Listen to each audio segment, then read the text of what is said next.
If they had threats that were serious in the past, why would he have been alone? You know what? That's the big question that we've been asking ourselves for the last 36 hours. I deal with a lot of corporate executives, as you probably know, around the United States of America. And I can tell you all the way from the Big Five in New York, all the way to Los Angeles to the Big Four over there. I can guarantee you that there's not one of them that I know that does not have personal protection around them. I do not know why he went over there especially to New York City. And that's nothing about New York. Love New York, family from New York. I know a lot of people up there, but I do not understand there's no reason in this God's green earth that he should not have had security around him. He was going into an open meeting with stockholders from around the United States. There's no reason for him to be by himself, especially running a multi-billion-dollar corporation that is currently under attack, apparently by some stockholders, and currently under attack by some folks that got some claims denied. And even his wife came out and said, yeah, he was in trouble. There were people that were threatening his life. I do not understand it. Maybe he had that charismatic position in his mind that, oh, nobody recognizes me and I can get from point A to point B safely. Maybe that was in his mind. Or the second choice is that, that would be the personal decision, but maybe it was a corporate decision not to give him personal security, which I think would be maybe one of the biggest faux pas in the security world that I've ever seen in my entire life.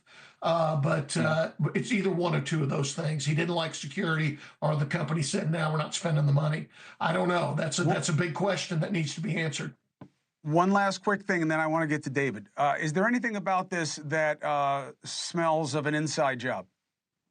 There's a little bit that smells like an inside job due to the stock investigation and the dumping of the stock.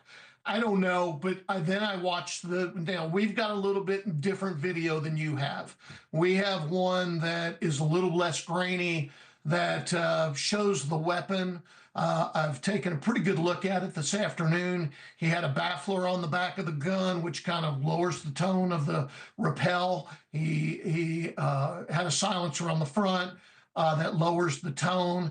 I understand from what I'm reading is that living in New York, that there are rappel microphones that can recognize gunshots. They did not go off. So he knew what he was doing. But when you watch how he taps and racks the gun, he does it kind of very well as a kind of a novice professional, I would call him. He didn't drop the mag. He didn't try to readjust the gun. He just did it from the top. So that kind of sets me off a little bit. One, two, exactly what you said in the beginning of this show.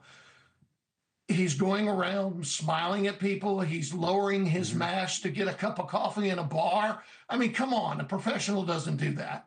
A professional would walk up, pop him in the head 2 times, and that'd be it. And the worst part is he knew where he was going to be because he wasn't staying at the hotel. Thompson wasn't staying at the hotel, and that's a big thing. Let me bring in David here, though. David, God forbid, but for the grace, this could be you. Yeah, UnitedHealthcare has got some heat on it, but everybody's got heat on them at some point. What do you make of the reaction to this? And yes, it's just harpies online, but the animus towards the industry, the pleasure that this guy was taken out, what does that mean to you? Yeah, it's kind of scary, isn't it, Chris? And good evening, by the way. When I think about it, it's misplaced. One thing people don't understand is CEOs in the health plan world don't make care decisions. They just don't. They're not trained to do it. That's not part of their job description. All of those things are done behind the scenes with evidence-based medicine, well-documented policies. You have to be careful about making exceptions. And so that's far away from the CEO, though he's responsible for everything that happens. Hey, thanks for watching. Go to joinnn.com to find NewsNation on your screen. And don't forget, click the red subscribe button below to get more of NewsNation's fact-driven, unbiased coverage.